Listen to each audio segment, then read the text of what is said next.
Bonjour à tous, ici Largo pour une nouvelle vidéo sur la modeste chaîne Arkham Adventure TV et le monde ludique. Aujourd'hui, je suis ravi, particulièrement ravi de recevoir, on ne le présente plus, Simon du Passe-Temps. Bonjour Simon. Bonjour tout le monde. C'est vraiment très gentil de nous recevoir ce soir, cet après-midi même on peut dire, puisqu'on est dimanche, chez toi.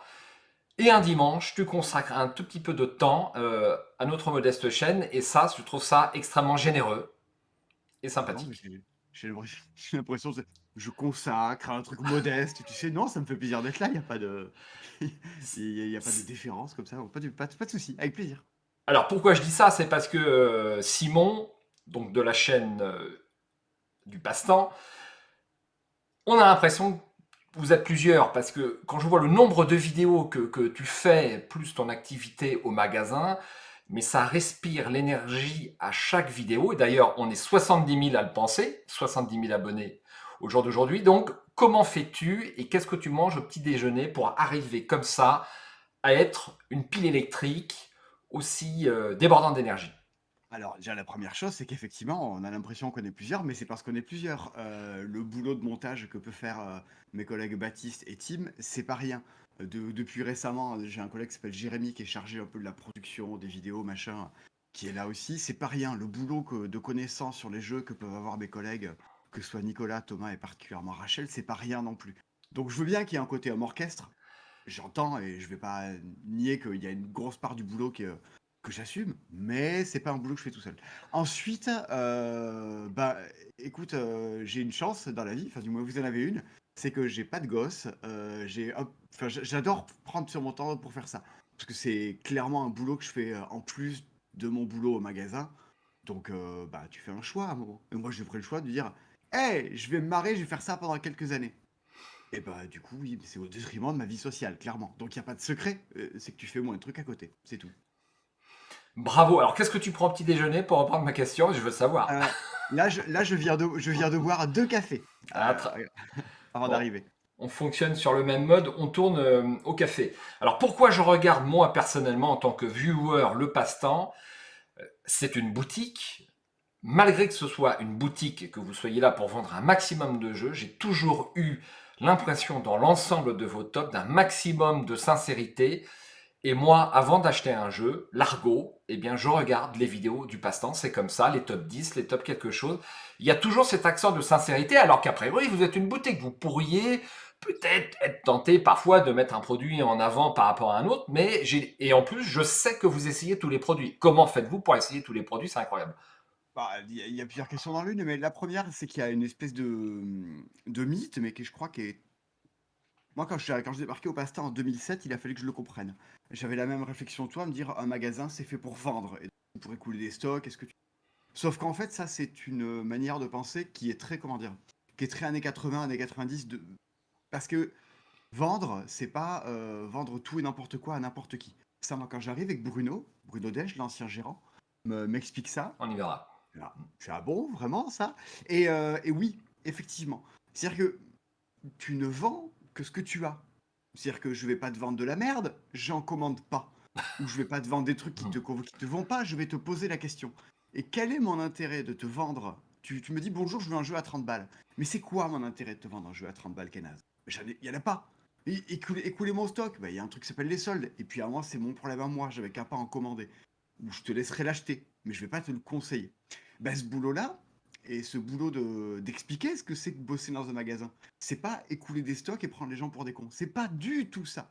Ça, c'est ce qu'une grande enseigne, un grand supermarché qui a d'autres problématiques. Bah, ce boulot-là, on voulait le traduire en vidéo. Et donc en vidéo, on tient le même discours que ce qu'on tient en magasin. Dire, bah, vous avez 40 euros à foutre dans un jeu, bah, si c'était nous, on l'aurait mis là-dedans. Donc, ça ne nuit pas du tout aux ventes. A priori, les trucs que je te parle dans les vidéos, si je suis pas trop con, bah, j'en ai commandé un petit peu plus. Je me suis dit, il se peut que ça intéresse d'autres personnes. Mais voilà. Après, comment on fait pour essayer tous les jeux? Bah, déjà, on est nombreux, donc on se répartit un peu la tâche. Et on en a une qui compte pour 7. On a Rachel qui joue à tous les jeux sortis sur le marché. Je trouve qu'il n'y a pas assez de sorties en ce moment parce qu'elle arrive à jouer à tout. Donc là, c'est Elle est trop forte. En incroyable. parlant, en parlant de Rachel, donc une meuf fabuleuse, selon tes propres termes. Oui, oui. Elle a Ouais, beaucoup, énormément progressé sur les vidéos. Elle est beaucoup plus à l'aise qu'au début. Elle envoie hein, maintenant, presque aussi à l'aise que toi. Hein. Bah, écoute,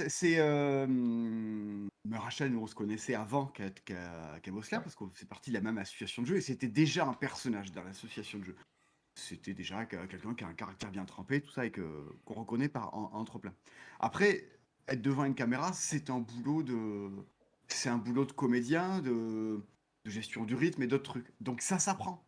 Et tous les gens avec qui je bosse, que ce soit Baptiste, soit Thomas, que ce soit Nicolas, que ce soit Amandine, soit tout le monde, bah, ça s'est pas fait en un jour d'avoir des réflexes, de savoir comment se comporter devant une caméra. Donc c'est normal, j'étais pas inquiet du tout, mais en tout cas, parce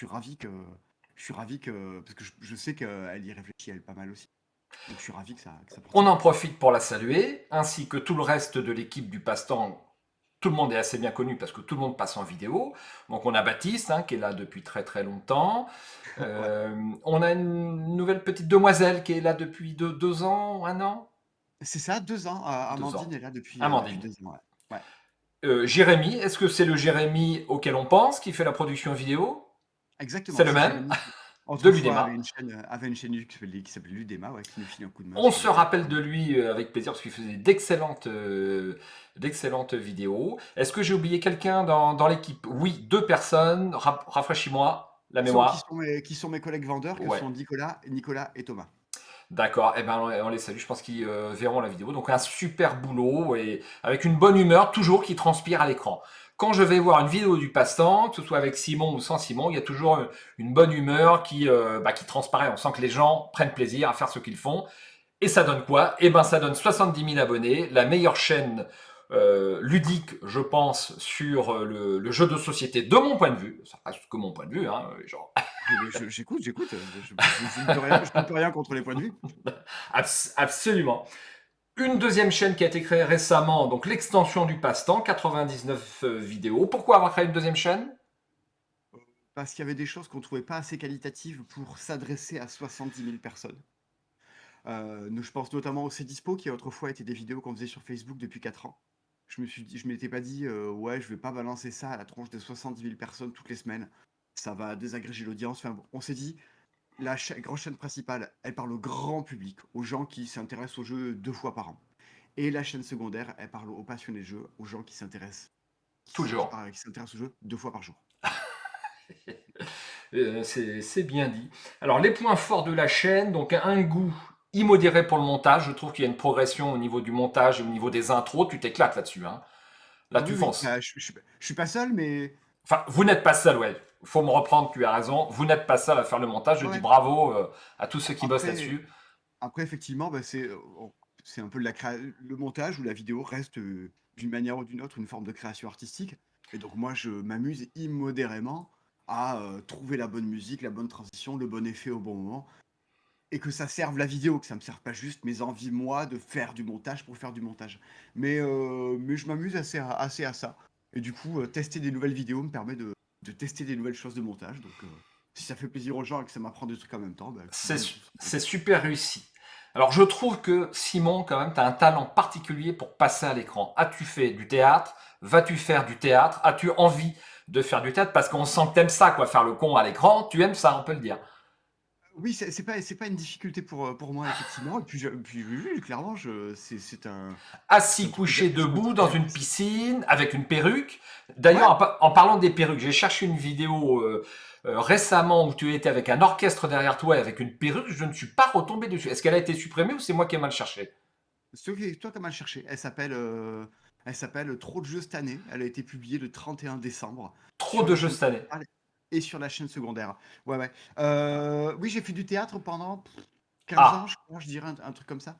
Du théâtre d'impro, ah ce bah, qui... je me trompe pas, mine de rien. Non, non, non, non, non, bien sûr, mais de toute façon, ce qu'on fait là, c'est un boulot de comédien, ni plus ni moins. Donc, ça, évidemment qu'il faut des. Si tu veux être sur YouTube, il n'y a pas besoin que tu sois un grand joueur, il y a besoin que tu sois un grand comédien, il y a besoin que tu saches comment te positionner ta voix, parler aux gens, gérer le rythme, gérer ton éloquence. Enfin voilà. Donc c'est clairement, clairement, clairement, il faut des compétences théâtrales pour assumer un boulot de youtubeur. Eh bien, je te le dis, tu as un grand talent là-dessus. Ça ne fait aucun doute. De mon point de vue, les jeux de société sont vraiment très très bien présentés au niveau des nouveautés. C'est vivant, ça respire, c'est souriant. Et puis donc, tu as le succès, un succès bien mérité, et on te souhaite de continuer le plus longtemps possible. Peut-être pas avec 1000 vidéos par an. Là, je fais une petite référence à l'interview de Vince que tu as fait il y a quelques années. On verra un extrait tout à l'heure. Mais j'ai l'impression qu'il y a une augmentation de la fréquence. Déjà, avec l'extension du passe-temps, il y a du concret. Hein. Attends, vous en voyez quand même. Bah, en fait, comment dire? On est sur YouTube et avec YouTube, tu bosses avec un truc un peu magique, un peu mystérieux qui s'appelle l'algorithme. Et YouTube aime la régularité. Il y a une vidéo de Cyprien qui date de il y a fort longtemps sur Internet, où quand il commençait à avoir des millions d'abonnés, il a fait une vidéo sur comment faire en sorte que sa chaîne YouTube marche. Et elle dure 4 secondes, sa vidéo, je crois. Il dit publier des bonnes vidéos régulièrement. Point. 5 secondes. Et en fait, c'est ça. YouTube aime la régularité. C'est pas une question de il faut une vidéo tous les jours, toutes les semaines, mais il faut. T'as dit une vidéo par semaine, il faut une vidéo par semaine. Donc, à partir du moment où tu as imposé un Je rythme, prends des notes en même temps que tu parles. un rendez-vous, ouais, tu dois t'y tenir. Les gens t'attendent un peu. C'est comme t'attends à l'émission de Ruquier le samedi soir sur France 2. Enfin voilà, c'est pareil. Tu attends qu'il y ait ce programme-là. Donc, après, c'est un choix de faire des vidéos, de définir la fréquence. Mais une fois que tu as défini cette fréquence, Tu comprends. Ben écoute, c'est noté. Alors, sur la chaîne du passe-temps, on va dériver sur une annexe de la chaîne, c'est le Discord du passe-temps. Moi, j'ai été voir un petit peu ce qui s'y trouvait. Il y a une activité frénétique sur ce Discord. Ah, mais non, mais c'est vrai, incroyable. Plein de channels, énormément de discussions, énormément de camarades de jeu. Là encore, c'est une activité à part entière d'animer ce Discord, et je trouve ça stupéfiant. Enfin, j'ai jamais vu autant de monde sur un Discord que sur le vôtre. ça l'a eu été au lancement. J'ai beaucoup réfléchi à comment ça pouvait s'organiser, les rôles et tout, machin. Là, j'avouerai que ça fait bien un an que j'ai pas trop touché à l'architecture, même si y aurait besoin. Oui, je sais plus, c'était il y a au sortir du confinement, je crois, sans doute. On s'est dit, mais en fait, ça manque, il n'y a plus de forum sur les jeux. Il y avait le forum de Trick Track, mais qui est devenu obsolète, qui est tombé en obsolescence au fur et à mesure. Et petit à petit, je me suis dit, vas-y, Discord. Et je m'y suis mis pendant une semaine à organiser les trucs, machin, machin, machin, machin. Et après, à dire aux gens, bah, venez et emparez-vous-en. Et Ça a marché. ben, ça a marché. Puis puis il y a certes le fait de dire que j'ai développé un truc qui est rigolo. Bon, mais surtout humainement, c'est génial. Il y a des gens, il y a des gens assez extraordinaires qui ont débarqué dessus. Et ce qui a l'air d'être un truc où des gens discutent de jeux, ben, il y a des conséquences dans la vie et derrière. Ils passent des week-ends ensemble et tout. Enfin, non, non, c'est trop chouette. Moi, j'adore, j'adore, j'adore. Paris réussi là encore. Alors avant de dérouler un certain nombre de petites vidéos, on va retracer un petit peu l'historique du passe-temps sur quelques vidéos que moi j'ai notées. Hein. Ce n'est pas forcément les vidéos emblématiques de la chaîne, mais moi j'ai voulu les noter. Donc le passe-temps c'est à Toulouse. Et à Toulouse, on a quand même un nid de un petit peu de youtubeurs. Donc, tu as parlé de Ludema et Jérémy qui avaient une chaîne qui marchait bien, puis il a arrêté parce que c'était un peu fatigant. Je ne reviendrai pas sur les détails. Tu en as parlé dans la vidéo Jazz Jazz, donc avec Vince de l'école du jeu. Il y aura tous les liens en dessous de la vidéo. On a Phil Cass aussi, qui est un client. Ouais, tout à fait, tout à fait, tout à fait. Il doit être client de toutes les boutiques, hein, vu ce qu'il achète. Qui a filmé une partie d'Arkham hier. On a Blue Cocker et Alain Ballet. Oui, c'est pas vraiment un youtubeur, mais ça fait Ah partie ben, il a fait des pas mal de vidéos. Là, il a fait une vidéo sur Welcome to the Moon. Enfin, c'est ça. son dernier gros succès. Un éditeur sympathique. On a Lola, l'ancienne Lola. L'ancien. Enfin, l'ancienne. L'ancien. L'ancienne Lola! Moi, je la connaissais bien quand elle était petite. Oui, oui, Enfin, oui. ancienne salariée. Cette bonne vieille Lola, ouais, bien sûr, qui a poursuivi son activité YouTube avec le grand Absolument. banquet après le passe-temps. Vous avez le lien sous la chaîne. Alors, elle est plus éclectique. Hein. Elle parle de plein de choses sur sa chaîne si vous voulez aller jeter un œil. Hein. Et donc, apparemment, tu donnes le goût de la vidéo à pas mal de monde. J'ai l'impression. Hein. Bah si, un petit peu quand même, hein, un petit peu quand même. Hein. Toutes ces Oui, personnes-là, Lola, les Lola a peut-être aimé les vidéos, elle a pas eu besoin de moi, elle a peut-être pas eu besoin de moi non plus. bah tu lui as Mais mis le pied à l'étrier quand même, on peut le dire. Hein. on sait, oui, oui, oui, bah, on a monté la chaîne en même temps, je crois. Enfin, bref, oui, mais ça a participé, c'est sûr, c'est sûr. Alors, une première vidéo dont je voulais parler, c'est bien commencer dans les jeux de société. Donc là, je pense que tu te souviens bien de la vidéo, et je vais montrer à l'écran un extrait, je couperai. Hein. Salut camarades de la chose ludique, moi c'est Simon et ça fait 20 ans que je joue quotidiennement à ma passion, les jeux de société. Des joueurs tels que moi à l'époque, on n'était qu'une poignée en France. Alors, je suis en train de passer un extrait à l'écran, Simon. En France. Donc tu peux réagir sur la vidéo que tu ne connais par cœur parce que tu l'as tournée et tu as dû passer un paquet de temps sur cette vidéo. C'est là que je voulais en venir. Combien d'heures pour faire cette vidéo, cette super vidéo qui nous a marqué? Je t'ai dit avec Jérémy qu'on allait essayer de compter le nombre d'heures. Il y a 11 scénettes qui se suivent entre l'introduction, les 10 jeux et la conclusion. Chaque scénette, c'est 2h30 de tournage. Donc, considère qu'en termes de tournage, il y en a pour 25-30 heures. Qui sont à chaque fois des 2h30, puis le lendemain, 2h30, puis le lendemain, 2h30, puis le lendemain, 2h30, qui sont des choses de cet ordre-là. Donc, 25-30 heures de tournage, il doit y avoir pas tant d'heures de montage que ça. 10-15 heures de montage. Donc, cette vidéo-là, c'est une bonne quarantaine d'heures. Après, de faire la miniature, de la poster, machin. Pour 40 heures pour une personne ou pour deux personnes? Et puis le script, le fait de l'écrire, ça, c'était excessivement long. Donc ouais, on rajoute une cinquantaine d'heures. Je suis pas étonné. Il faut que tu comptes 3 personnes pour bosser dessus, Jérémy et moi qui avons bossé sur... Tim et Jérémy ont d'abord bossé sur l'articulation globale, après de définir, donc ce sera un plan séquence sur ça. Ensuite, on a écrit le scénario avec Jérémy, tous les dialogues, tout ce que je dis, c'est écrit. Ensuite, on a tourné tout ça. Ensuite, on a diffusé, monté, tout ça. Alors, Et ça, c'est 50 heures pour 3 personnes. Ouais, un grand bravo quand même, c'est l'une des meilleures vidéos hein, de mon point de vue encore sur les jeux, hein. Quelqu'un qui, peut-être le joueur occasionnel qui visionne cette vidéo, tout de suite va filer à son magasin de jeux, acheter un jeu, objectif rempli, et puis les effets spéciaux, les transitions, c'est super.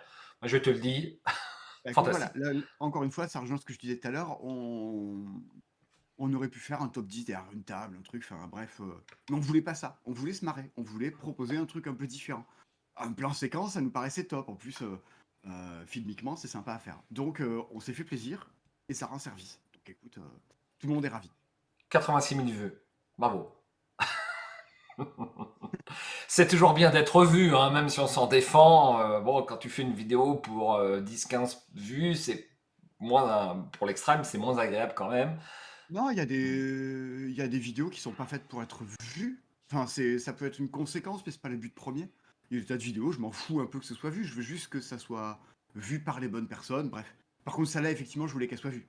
Celle-là, j'avais. C'était fait pour. Je voulais qu'elle se diffuse plus. Pas réussi. Donc ça, c'était le 19 novembre 2021, 2 jours avant mon anniversaire. Donc c'est assez récent. Ensuite, on remonte un tout petit peu plus loin. On va passer sur une nouvelle série de vidéos qui, moi, m'a beaucoup intéressé. Ça s'appelle In Bed With. Ça, j'ai trouvé ça bien. Alors, 5 secondes, je lance un petit extrait pendant que je te parle. Hop, je mets en plein écran et je lance. Le but c'est pas de dire bonjour Théo machin. Bonjour, je suis Théo Rivière. Bonjour, Mais je suis Théo peut-être Rivière. déjà vu dans des jeux comme Draftosaurus, Oh, mais aussi putain. La Maison des Souris. Je suis Troy McClure. Bien. Alors Simon, on vient de voir un petit extrait 5 secondes hein, que toi tu n'as pas vu. Donc tu es avec Théo Rivière et tu nous as démarré une petite série In Bed With qui moi me rappelle le divan d'Henri Chapier que tu n'as pas pu connaître parce que tu es encore un jeune homme et moi je suis un peu plus âgé. Tu connais le divan d'Henri Chapier? Bien sûr. Ah bon. D'Henri Chapier, bien sûr. Ça a dû se terminer début des années 90, je regardais ça. Absolument, 94 pour être exact. Ah ben voilà, j'avais 10 ans, donc non, je vois très bien ce que c'était.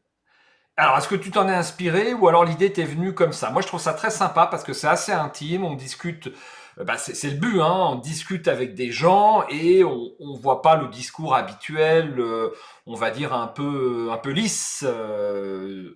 Bah voilà, moi je suis d'accord avec ça. Je trouve que les interviews de personnalités dans le monde du jeu sont très lisses et surtout très liées à une activité commerciale. C'est-à-dire que on interview Théo Rivière sur sa dernière sortie de jeu. Enfin voilà, ça m'intéressait pas. j'avais pas envie de. J'ai envie d'élargir un peu le propos. À la base, ce qu'on voulait faire, c'était faire une émission à la Hardisson qui s'appelait Vichy la nuit, dans lequel on voulait se balader dans Vichy la Vichy nuit. la nuit, avec mon collègue qui me filmait un téléphone et une lampe, et on croise des gens. Et on avait prévu tout un parcours dans Vichy, c'est plutôt joli, en plus Vichy, et dans lequel on disait, ben, un tel rendez-vous à 23h45 devant le carrousel, toi rendez-vous à minuit 20 là-bas, toi rendez-vous à minuit 20 là-bas, et on devait croiser des gens et parler comme ça dans la rue, et on aurait bien vu ce que ça devenait. Et on avait comme ça 3 heures d'enregistrement pour marcher dans Vichy la nuit, discuter avec des gens. Il pleut, mais des cordes ce soir-là. Donc, on se retrouve comme des cons. Et donc, on dit, bah, écoute, on fait des interviews, un peu, dans la chambre d'hôtel, mais dans mon lit. Et donc, ça se transforme en interview comme ça. Ce qui fait aussi que c'est pas du tout préparé, parce que Vichy la nuit, le but, c'est que ça soit pas préparé. Donc, j'en ai publié 3. Il y en a une autre qu'on avait tournée, Martin Absolument. Wiberg, qui était la toute première que j'avais Ah, on tournée. l'a pas vu, Martin, ouais. C'est un collector. Bah, c'est pas bon. C'est la première que je fais. Euh, Elle est trop courte. Enfin, il y a des trucs qui vont pas. Donc, je la referai avec Martin, mais où on prendra le temps de faire les choses correctement. Là, c'était pas bon. C'est pas qu'il soit pas bon lui, c'était vraiment le pilote. Donc, ça marchait pas tout à fait bien. Donc, Donc, mais voilà, Martin. circonstance, c'est dû au hasard cette histoire-là, quoi. Bon, Martin, tout le monde le connaît, mais je le précise, c'est Martin Wiberg, dont le célèbre dessinateur, entre autres, et qui maintenant nous fait la chaîne Un Monde Ludique, hein, qui envoie du Un lourd. monde de jeu. Pardon? Un monde de Un jeu, monde oui. de jeu, merde! Ouais, Pardon. en termes de production vidéo, c'est délirant, c'est une boîte de prod. Ah ben oui, là je suis sur le cul, hein, ça on est d'accord là-dessus. Alors les deux autres vidéos que vous pouvez trouver, c'est avec Guillaume de Trick Track, hein, et puis le dernier, c'est Vianney. Il s'appelle Vianney Van Putain, c'est le monsieur qui tient un magasin de jeux à Rennes qui s'appelle Terre de Jeux. Absolument, absolument. Que je ne connaissais pas, mais une personnalité sans aucun doute aussi, hein, donc, Il est connu dans le monde du jeu, c'est quelqu'un c'est un influent non visible. C'est-à-dire que quand Vianney dit un truc publiquement ou quoi, dans le ah microcosme oui. du monde du jeu, c'est entendu. Hmm. Un influenceur de l'ombre. Très Exactement. très bien. Alors, on va enlever cette vidéo et revenir donc sur la vue. Et on va encore un petit peu remonter dans le temps. On remonte au 21 avril 2020. Est-ce que tu te souviens ce qui a été diffusé sur toi le 21 avril 2020? Ou C'était un pas? biopic sur Lionel Jospin. Non. Mais je sais pas alors, mais tu vas. Ah, 2020, on l'a pas. C'était en pleine pandémie, ça doit être des trucs genre les jeux les plus compliqués ou le lexique. Ça doit être un truc comme ça. C'est pas tout à fait ça. C'est un confinement intime par le Labo des Jeux. Oh putain. Absolument. Allez, tout de suite, on regarde un extrait. Je vais vous mettre la vidéo. Hop.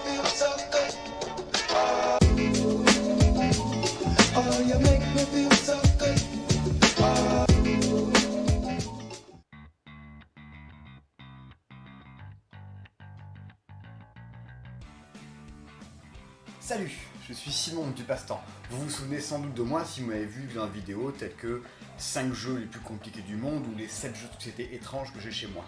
Je suis le vendeur du magasin Le Passe-Temps à Toulouse et je suis... Alors, une vidéo très très sympa. On a vu encore un petit extrait où tu es en chaussettes ou presque, chez toi, tranquille, en plein confinement. Et j'ai bien aimé ton discours sur cette vidéo. Pour tout te dire, il me renvoie un message pour me dire Simon, t'en es où de faire cette vidéo? Je fais merde, j'ai oublié. Et je crois que c'est pendant la pub, pendant koh je prends un truc, je m'installe là, je crois que je suis ici en train de poser ça. Ça, je suis pas coiffé, je suis en pyjama et je filme ça pendant le temps de la pub en 5 minutes, quoi. C'est très très sympa. Donc ta vie n'a pas beaucoup changé, c'est ce qu'on apprend dans cette vidéo, le lien en dessous de la vidéo. Ta vie n'a pas beaucoup changé pendant le confinement, c'est faire des jeux vidéo, faire des jeux de société, boire des coups et aller au magasin. Mais tu n'allais plus au magasin durant le confinement, c'était le seul... hein. Tu, C'était ça en moins, ouais, effectivement. tu termines cette vidéo en disant, eh bien, est-ce que le confinement n'a que du mauvais? Non, le confinement avait un petit peu du bon. On en a profité pour se retrouver avec peut-être ses proches. Bah, c'est un discours qui est pas facile à tenir parce que pour des tas de gens, ça a été une galère infernale et je renie pas ça. Je vais pas, m'excuser de pas l'avoir mal vécu pour autant. Je trouve que c'était un coup d'arrêt à une espèce de roulement permanent que la société peut avoir sur nous et à des tas d'injonctions de aller travailler, aller ceci.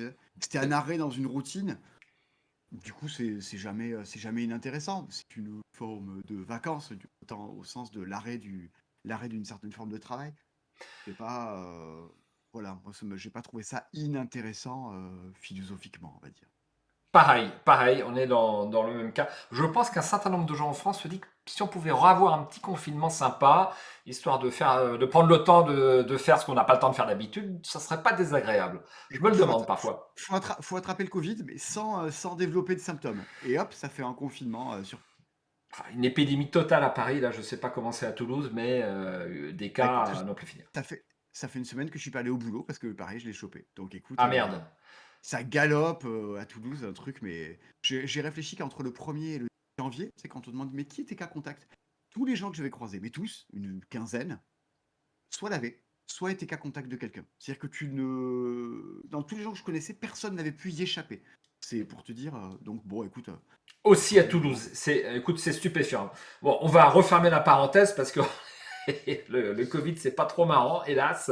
Sur cette vidéo au confinement intime, on parlait de consommation de jeux et de surconsommation de jeux et tu avais eu une réflexion tout à fait à propos, à savoir qu'on est dans un cadre de surconsommation lorsqu'on regarde tous les jours des vidéos YouTube sur les jeux et puis qu'on s'intéresse à tout ce qui sort, mais peut-être pour le consommateur occasionnel, tout ça reste assez raisonnable.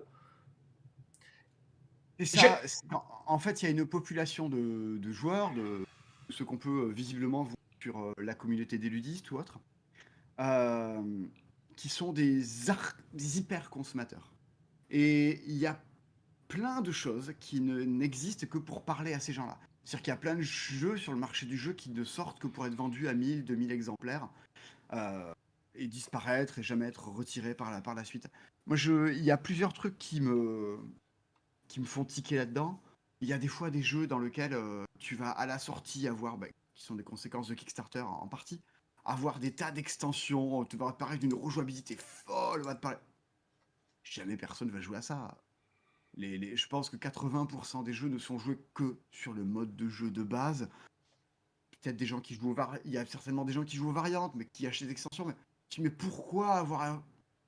Est-ce que vraiment on développe tous ces jeux pour qu'ils soient Un peu de joués, légèreté, hein. ou est-ce que vraiment on développe ces jeux pour qu'ils soient vendus? Bah, il y a des fois, j'ai vraiment, je sais pas, mais je me dis, mais si c'est juste pour que ça soit vendu, enfin, comment il peut y avoir 40, 50 jeux qui sortent toutes les semaines dans les magasins? Et derrière tout ça, il y a des gens, il y a des auteurs. Ah, petite C'est coupure. pas- Ah, c'est bon, c'est revenu. Ouais. Il y a des gens derrière qui veulent en vivre, qui en attendent des choses, qui se disent oh, mon jeu il va marcher, machin. Bah, c'est illusoire dans un marché qui est à 40-50 jeux avec des durées de vie incroyables et tout est fabuleux, tout est génial. Et en plus, sans ironie, je pense qu'il y a plein de trucs qui sont très très bien, mais il y a rien de survie là-dedans. Et derrière, du coup, ça crée forcément des frustrations financières de la part des gens qui ont investi de l'argent dedans, et humaines de la part de gens qui ont investi du temps dedans, quoi. Là, à Noël, il y a un truc qui sort qui s'appelle Virtu, euh, de chez Super Meeple. Oui. Bah, typiquement, Virtu, tu te dis combien de temps de sa vie le mec il a passé dessus pour arriver à aboutir à un truc aussi bien pensé. Bah, c'est 1500 exemplaires ou 2000 boîtes en plutôt anecdotique. Et là, on est déjà début janvier et je vois des magasins qui le soldent. Tu te dis, mais putain, Mince. même un jeu qui est sorti à 1500 exemplaires, qui a nécessité mais 3 ans de boulot, tout ça pour être bazardé un petit peu, dire bon, bah allez, c'est consommé, c'est chier. Je sais pas. Moi, je me dis. C'est joliment dit. Ouais, c'est pas quelque chose qui Bah me ouais. ravit.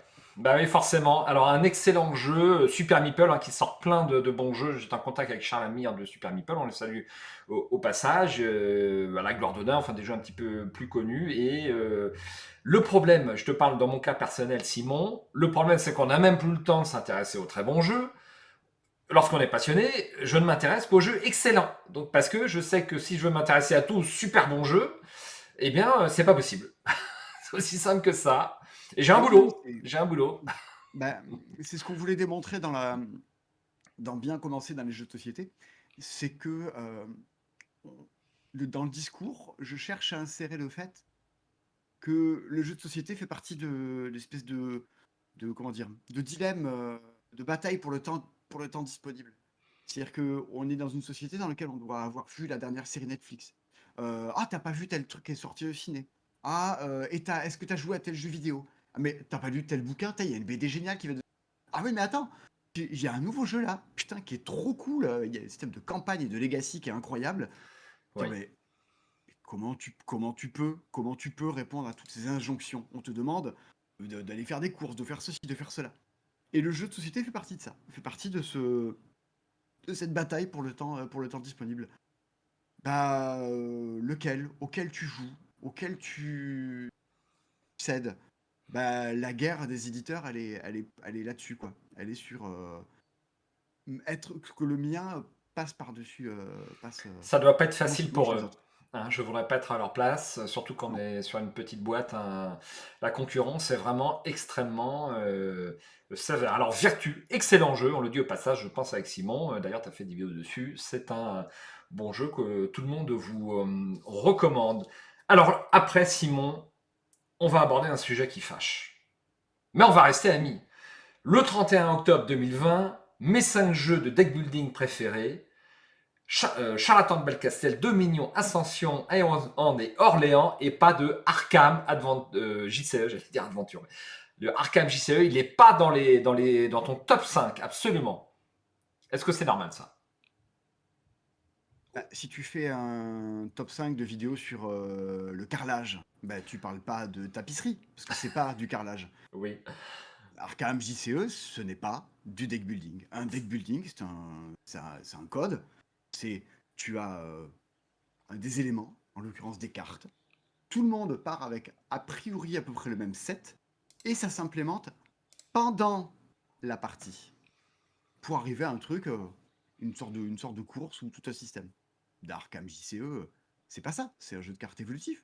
C'est Tu vrai. pars avec ton set et il C'est vrai. évolue entre les parties.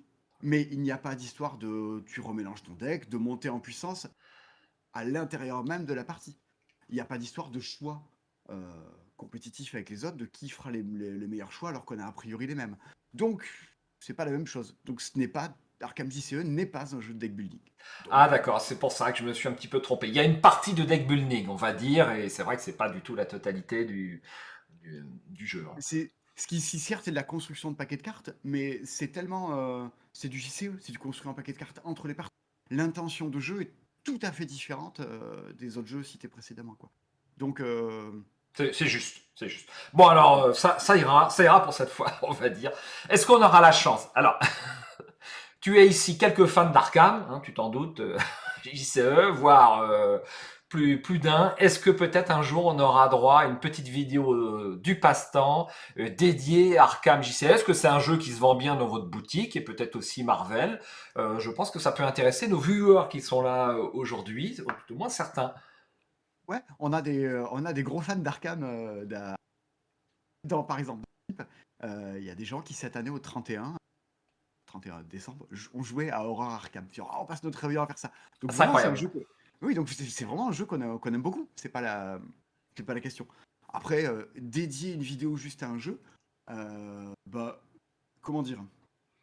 Bah, faut que ça ait un sens, faut avoir quelque chose à en dire. Et on a déjà fait bien, machin. Euh, je saurais pas comment l'articuler pour en faire quelque chose de. C'est vrai que Arkham apparaît dans l'une de tes vidéos qui est l'une des plus vues de la chaîne, qui s'appelle, rappelle-moi. Ça doit être le top des jeux, ça doit être le top des jeux à deux, très certainement. Ouais, c'est ça, le top des jeux à deux. Et Arkham est notre poulain, hein, nous tous ici, excuse-moi Simon, est bien situé sur cette vidéo et c'est très gentil de l'avoir cité. Je repasse en vue générale, de l'avoir cité, donc dans le top des meilleurs jeux à deux. Et ici, on est tous d'accord. On remonte encore un petit peu dans le temps. Au 10 avril 2019, et là, tu as fait une autre vidéo interview uniquement en radio que je vous recommande aussi d'aller voir. Vous avez le lien. C'est Parle Jazz Jazz avec Vince de l'école du jeu. Une vidéo super intéressante où tu parles de la concurrence entre les chaînes YouTube. Et d'ailleurs, je vais présenter un extrait si tu m'autorises. Un truc auquel il faut, qui est une des problématiques en étant sur YouTube. C'est-à-dire que tu es dans un monde très ouvert où chacun, en fait, c'est un peu la jungle, si tu veux. C'est-à-dire que aujourd'hui, t'as l'impression que tu vas mettre tout le monde à la même échelle. Que l'UDEMA, c'est une chaîne YouTube comme pourrait l'être le Passe-Temps, comme pourrait l'être l'école du jeu, comme pourrait l'être Dice Tower, comme pourrait l'être notre. Mais en fait, pas du tout. On se bat pas du tout avec les mêmes moyens. C'est-à-dire Non. que mon pote Jérémy, qui s'appelle Ludé, Alors, sur cette vidéo, tu dis les chaînes ne se battent pas avec les mêmes moyens. Ton pote Udema, eh bien, quand il faisait ses vidéos, il était tout seul dessus par rapport aux chaînes comme le Stream Replay, qui sont des boîtes de production avec les moyens d'une société derrière, et que eh bien, l'attente des viewers ne pouvait pas être la même auprès d'un Jérémy ou d'un Arkham Adventure TV que le Stream Replay. Tu indiques également sur cette vidéo qu'il faut toujours se cantonner à ce qu'on veut faire et ne pas aller au-delà parce que ça n'a pas de fin. Ça n'a pas de fin. Tu dois pas te cantonner, c'est pas une question de ça. C'est que il faut comment dire? Oui, la course aux abonnés, aux vues, n'a pas de fin. Il faut arriver à définir ce qui te motive et ce qui te rend satisfait. Et je te dis, c'est pas nécessairement la course à la vue. C'est pas nécessairement ça. Du moins, si c'est ça, tu finis névrosé. Tu cours toujours après des abonnés, après des vues. Humainement, ça va être compliqué pour toi. Parce que c'est une fuite en avant et ça n'a pas de fin. Donc, faut se dire, ok, mon but c'est de faire de faire ci ou ça. Et après, à toi de voir si tu as réussi à accomplir ça ou pas, si tu es satisfait du but atteint. Mais voilà, il faut pas. Le but ne peut pas être un chiffre. Et il y aura toujours quelqu'un qui fera mieux derrière. Donc, dans ces cas-là, et effectivement, je comprends tout à fait. Moi, en tant que tout petit youtubeur, je me dis, voilà, je fais 1 ou 2 vidéos par mois et pas plus. On ne pourra jamais se mettre au niveau de personnes dont c'est le métier et qui ne travaillent pas durant la journée. Et toi, tu as un avantage, c'est que les vidéos te servent à la boutique un petit peu quand même. Hein, c'est utile, ça présente les jeux. Et la personne, avant d'arriver dans la boutique, elle a déjà vu la vidéo, donc elle a déjà vu des éléments d'achat pour tel ou tel jeu, et puis ça vous fait gagner un petit peu de temps. Hein, donc il y a une utilité aussi professionnelle que d'autres chaînes comme Jérémy, ex-Ludema, pour revenir à lui, et moi-même, ainsi que plein d'autres chaînes, n'ont pas. Hein. Moi, on m'a déjà demandé de faire toutes les incrustations de cartes Arkham sur toutes mes vidéos de jeux, qui, comme tu le sais, la plus petite dure 4 heures. Donc, je vais passer ma vie là-dessus. J'ai dit niet, ce n'est pas possible. Non, si tu fais des incrustations écran, tu en arrives à pas y passer une demi-heure, 3 heures par minute de montage. Donc 4 heures. Bah écoute, tu fais une vidéo tous les 6 mois peut-être encore. Ouais, c'est vraiment là, c'est pas possible. Le concept de Arkham Adventure TV, c'est de mettre une caméra dans la salle de jeu. Ça vaut ce que ça vaut.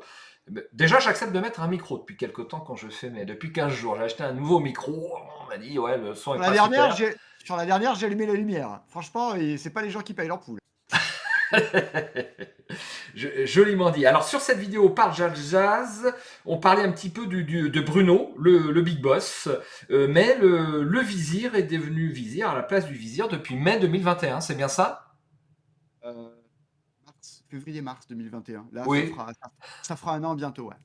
Donc nous avons l'honneur de parler au patron du passe-temps, ça n'a pas toujours été le cas, parce que Bruno est parti à la retraite, et j'avais un petit peu discuté avec lui sur le Discord, on le voyait sur certaines vidéos, notamment déguisé en Père Noël, on le salue au passage, il t'a transmis le flambeau, et maintenant tu es patron. Est-ce que ça a changé quelque chose dans ta vie au passe-temps? Je pense que oui, mais... Ah oui, évidemment. Je ne fais pas, j'allais dire pas du tout. Ouais, je fais pas le même boulot qu'avant.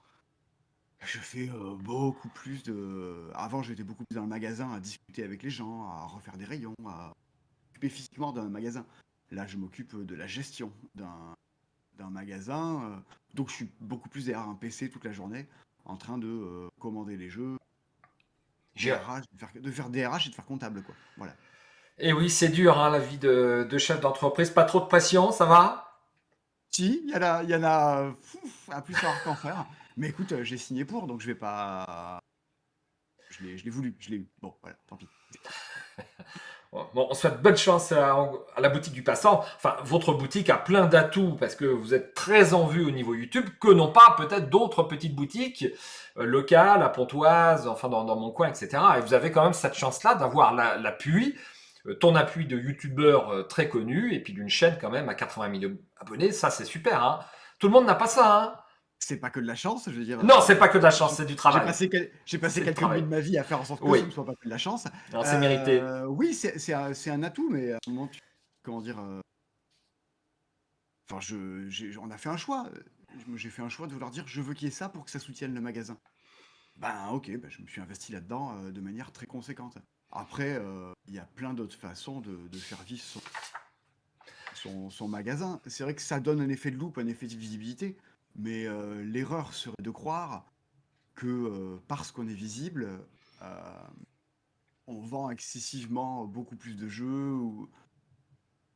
Il y a des tas de magasins qui se portent excessivement bien sans avoir besoin de par là non plus.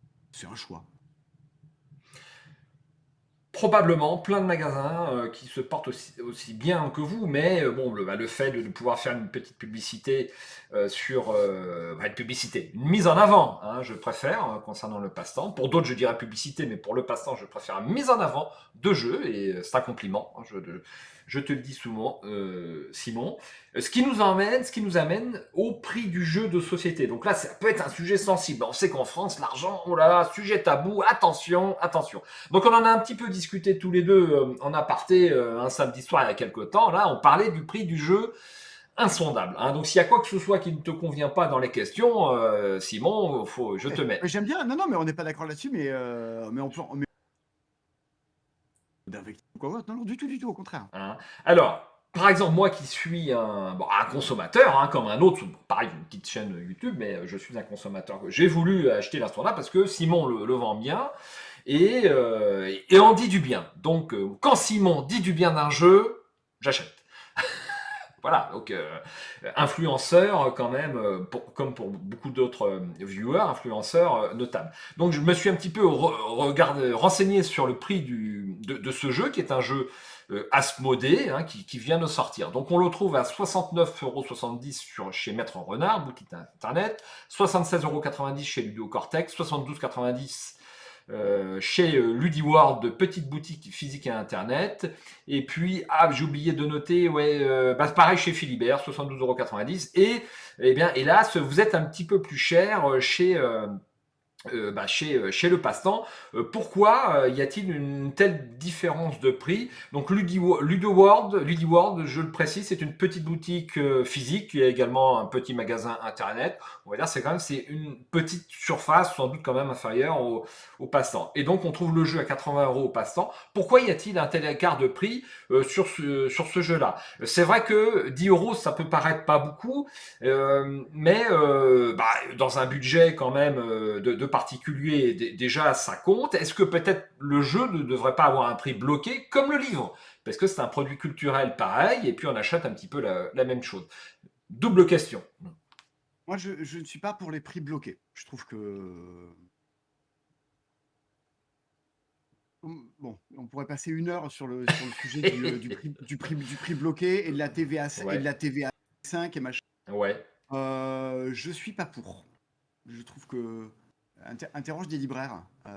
Ils vont te dire ouais, alors certes, mais en fait ça déporte problème. C'est-à-dire que aujourd'hui, comment dire, après ce qu'il y a, c'est que c'est les libraires qui gagnent moins d'argent sur la vente du jeu. C'est-à-dire que ok, le livre ou le jeu va toujours valoir le même prix. Par contre, le libraire, on va commencer à lui vendre un petit peu plus cher. Donc en fait, c'est un leurre. Tu as acheté ton jeu toujours au même prix, mais en fait, le revendeur ne gagne pas plus. Celui qui gagne plus, c'est l'éditeur qui dit bah, il vaut toujours ce prix-là. Et moi, je te le vends plus cher. Merci, bisous. Donc, il y a des biais à ce système-là. Ensuite, pour ce qui est de la question la question de mais vous le vendez 80 et tous les le vendent 70. Je crois que même quand tu m'avais fait remonter ce truc-là, j'avais fait des recherches et on le trouvait même à 66. Enfin, des trucs. Invraisemblable. Ouais.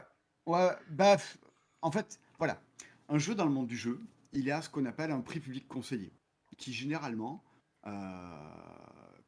est le prix pratiqué par les boutiques physiques en France, qui le vendent à ce prix-là, au prix public conseillé, et ce qui correspond globalement au double du prix d'achat. C'est-à-dire que un jeu que je vends 80 euros, je l'ai acheté 40. Voilà le truc. Euh, il faudrait qu'on décompose, mais c'est un boulot qu'on va faire cette année. On va faire une vidéo sur le prix des jeux. Ah, super intéressant. C'est annoncé pour C'est quand? bah, oh là là là là, ça fait des années que je veux le plus faire depuis des années. Mais c'est un tel boulot que voilà, j'avais besoin de Jérémy pour faire des scripts, des infographies, faire des choses.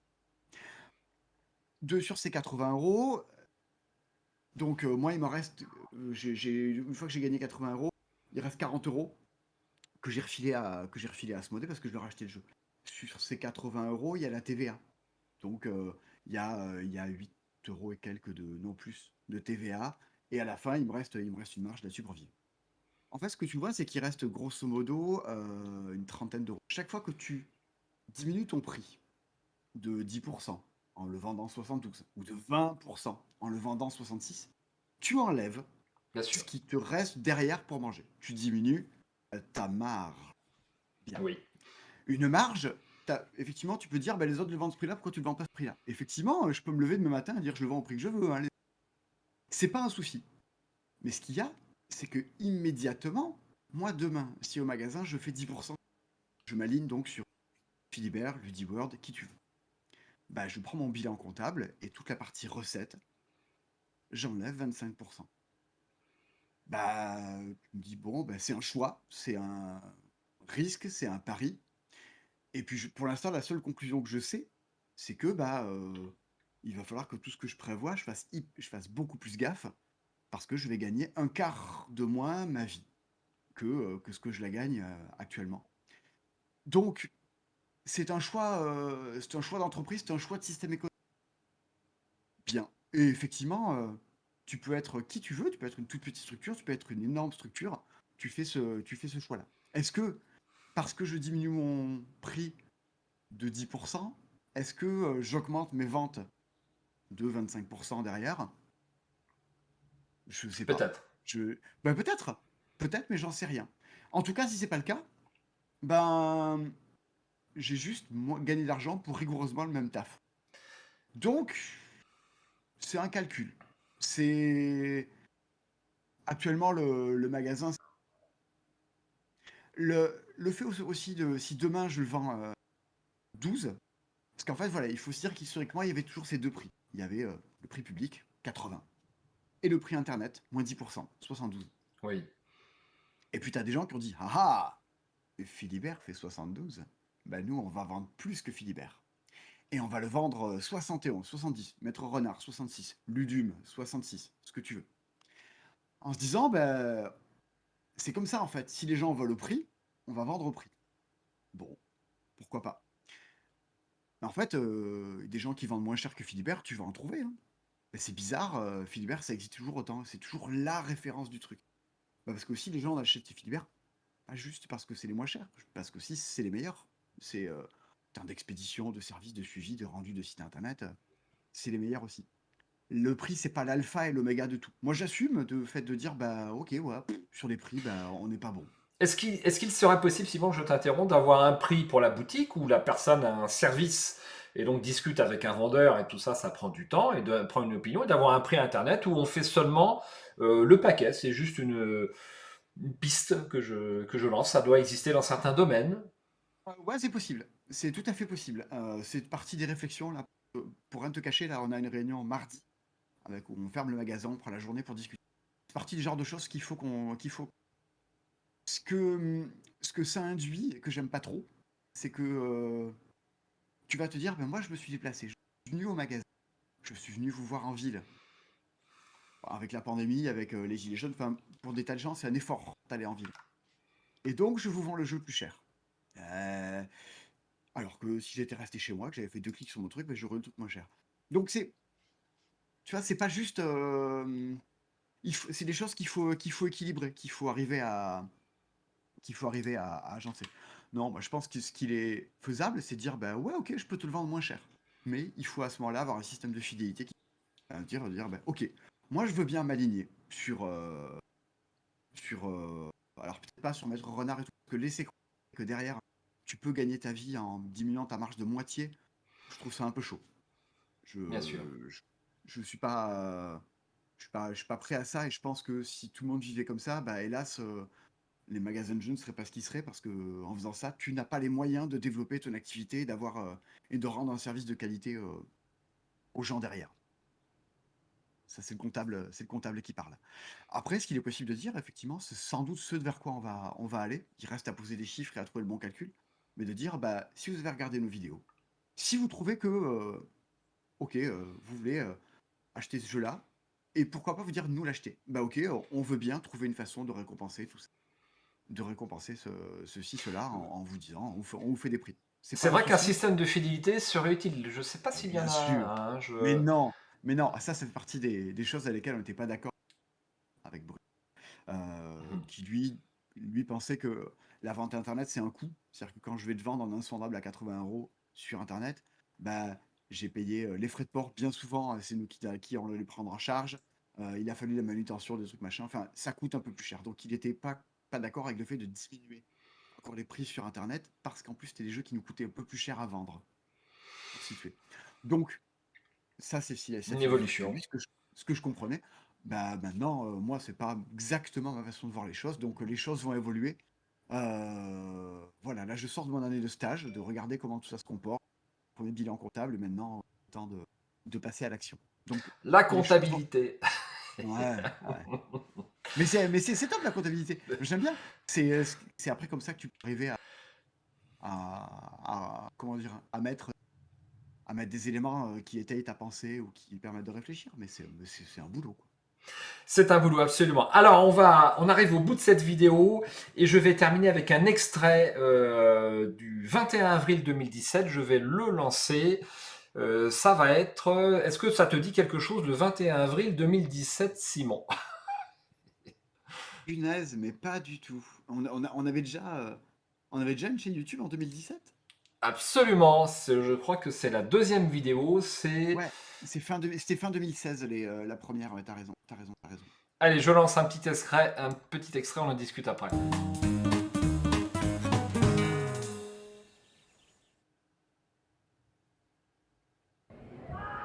Bienvenue au Trichard, pour le coup. Nouveau bar à jeux qui vient d'ouvrir à Toulouse.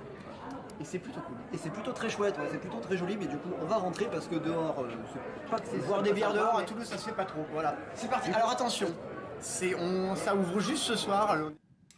Voilà un petit extrait, je laisse dérouler la vidéo pendant que nous discutions. Donc tu es avec Baptiste et tu rentres dans le bar Les Tricheurs avec un verre de bière à la main. Alors là, on passe dans le intime. Simon, je te vois comme un gros fêtard de la mort tous les samedis soirs. Est-ce que c'est le cas? Est-ce que c'est pas le cas? Dis-nous. Non, je fais pas la teuf. Je fais pas la teuf tous les samedis soirs. Par contre, effectivement, je considère que bah, ça va. On se casse le cul suffisamment à plein d'occasions dans la vie et que la vie, à des moments, bah, là, on bosse, on fait des trucs, mais la vie, c'est quand même. À la base, on est des grands singes qui ont évolué. On est juste là pour avoir des comportements sociaux et s'amuser et basta. Le reste. Donc, ouais, moi, je suis quelqu'un qui considère que la fête est un élément très, très essentiel de la vie. Mhm. Alors, je ne bois. Les gens qui me connaissent savent que je ne bois même pas d'alcool à table. J'ai pas de l'appétence pour ça. Par contre, j'ai un goût de la fête. Ah, alors là, tu as été coupé. Tu as pas mal de petites coupures, Simon, je te le dis. Je crois que c'est mon casque Bluetooth qui fait des occurrences. Ouais, des c'est le fêtes. cas, il y en a pas mal. Il y en avait pas lors de la première vidéo qu'on a fait parce que je vais avouer publiquement que j'ai été une quiche lorsqu'on a fait cette première vidéo il y a 1 an. J'avais fait un mauvais enregistrement de son. Faute avouée, faute à moitié, pardonnez Simon. Et là, le son était bon. Là, tu as des petites coupures, hein, je te dis. Je crois que Discord aide pas non plus. Bref, C'est j'ai j'ai le sens du social, j'ai le Ah sens ouais. Bah, de la fête. Je ne dis pas que voilà, je dis pas que l'alcool est absolument l'alpha et l'oméga du truc. tu peux le dire, moi je le dis. Supposons. Non, mais moi voilà, je sais aussi que ça peut avoir des effets totalement ravageurs. Je me retrouve pas à vomir à chaque fois, mais voilà, je trouve que c'est un liquide divertissant, euphorisant. Eh ben écoute, je le prends pour ce que ça est. Mais oui, effectivement, j'ai le sens de l'amusement et du divertissement. On salue Mayo le chien au passage, j'espère qu'il va bien. Alors, Elle va bien, elle va bien, elle va bien. C'est l'emblème des tricheurs, ouais. Ah ouais. Simon, moi ce que j'espère en tant que viewer de la chaîne du passant, c'est peut-être parfois vous voir un tout petit peu plus de vidéos en extérieur comme ça, Simon au bar, Simon en ville, Simon à Vichy. Je trouve ça très très sympa. Enfin des petites vidéos en extérieur qui sortiront eh bien un petit peu bon, de la présentation de jeu. Et là cette vidéo-là sortait de la présentation du jeu. C'était une vidéo au naturel. Moi c'est ce que je recherche sur YouTube, du naturel et du vécu. Hein, pas de montage, rien, on met une caméra dans le bar, tac, et ça, c'est du vécu si tu veux. Hein, ça, je trouve ça très très sympa. Le montage le montage est pas là pour chasser le naturel. Le montage est là pour comment dire, pour cibler le propos, pour enlever des passages qui ne servent à rien, Oui. qui sont de la perte d'attention et focaliser sur des choses. Mais le fait que la vidéo soit naturelle ou pas, c'est pas nécessairement la faute du montage. Bien sûr, bien sûr. Bah, donc le message est lancé. Peut-être quelques vidéos supplémentaires en extérieur. Le Vichy en extérieur la nuit avec des personnes. Là, c'était super comme idée. Hein. J'espère que vous aurez l'occasion Ouais. de. Mais on milite pour ça. On milite pour faire sortir le jeu du simple fait que ce soit autour d'une table. Tout l'été, là, dès qu'on faisait des dispo avec Rachel, on prenait un grand plaisir à se balader dans la rue, faire sortir tout ça et à le faire respirer. Le message est lancé. Eh bien, écoute, pour terminer, encore un petit compliment, Simon. Si c'était moi qui désignais le jury à l'Asdor, eh bien, je te promeux président du jury de l'Asdor sans aucune difficulté. Je ne veux pas y aller, hein, que ce soit. Tu que me ce l'avais soit dit, pas- ouais, mais bah, je renouvelle, tu as ta place là-bas. Oui, mais ça c'est des considérations. Mais enfin, oui, c'est pas d'accord. Mais je suis suffisamment exposé, je me prends suffisamment de coups comme ça pour aller dire l'Asdor initié, c'est ça. Enfin, non, vraiment, Ouais. c'est en l'état, c'est pas mon élément. C'est pas pour moi. Bon, bah, je me permettais le petit compliment quand même. Oui, Hein. j'entends. Bien sûr, je comprends. Ça me fait plaisir. Et donc, bah, on arrive au bout de cette vidéo. Il va me rester vraiment à te remercier, Simon, de m'avoir consacré un petit peu de temps aujourd'hui. Moi, je suis ravi que ma petite chaîne YouTube m'ait amené à parler avec toi en vie. Mais si. Mais tu sais, il y a des tas de gens qui me. Moi, je suis dans. On est dans. Je suis pas. Personne de l'équipe n'est inaccessible, quoi. Certes. Voilà, Néanmoins, c'est tu es quand pas- même pas mal demandé et tu as pris un petit peu de temps. Un dimanche, rappelons-le, on est dimanche. Voilà. Donc, Simon, un personnage très généreux de la sphère youtubesque du jeu de société.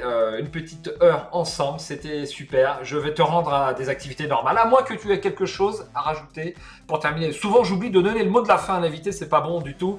Est-ce que tu veux rajouter quelque chose? Non, Ah si, je voulais te demander un truc. Voilà. Tu pars en vacances mercredi, qu'est-ce qu'emmène Simon en vacances dans sa valise? Comme jeu, hein, bien sûr. Ah, je sais pas encore parce que j'ai pas encore déterminé où est-ce que j'allais et qui j'allais voir en vacances. Mais je pense quand même la première réponse qui me vient à l'idée, c'est rien. Ah, Parce que je vais profiter aussi de ces moments-là pour faire autre chose que des que jeux. jouer. Et pour m'aérer un peu Dernière question, je me demandais, un Simon, est-ce qu'il fait des vacances dans un hôtel de luxe à Biarritz ou dans un van aménagé sur la côte atlantique? Enfin, c'est quoi ton style de vacances? Là, je crois que je vais partir en train et je vais aller dormir chez des potes à droite, à gauche. Non. Très bien, au naturel, hein. Je sais pas, oui, non, ben non, j'ai une vie tout à fait standard. Hein, de quelqu'un de tout à fait standard. Enfin non, voilà, je prends le train, je suis chez Ok, chez les potes, c'est les meilleures vacances, sans aucun doute. Eh bien, on va en terminer là. Encore merci Simon, je te salue, je te rends à ton dimanche, et puis on va arrêter la vidéo. Salut Simon, Salut. à bientôt.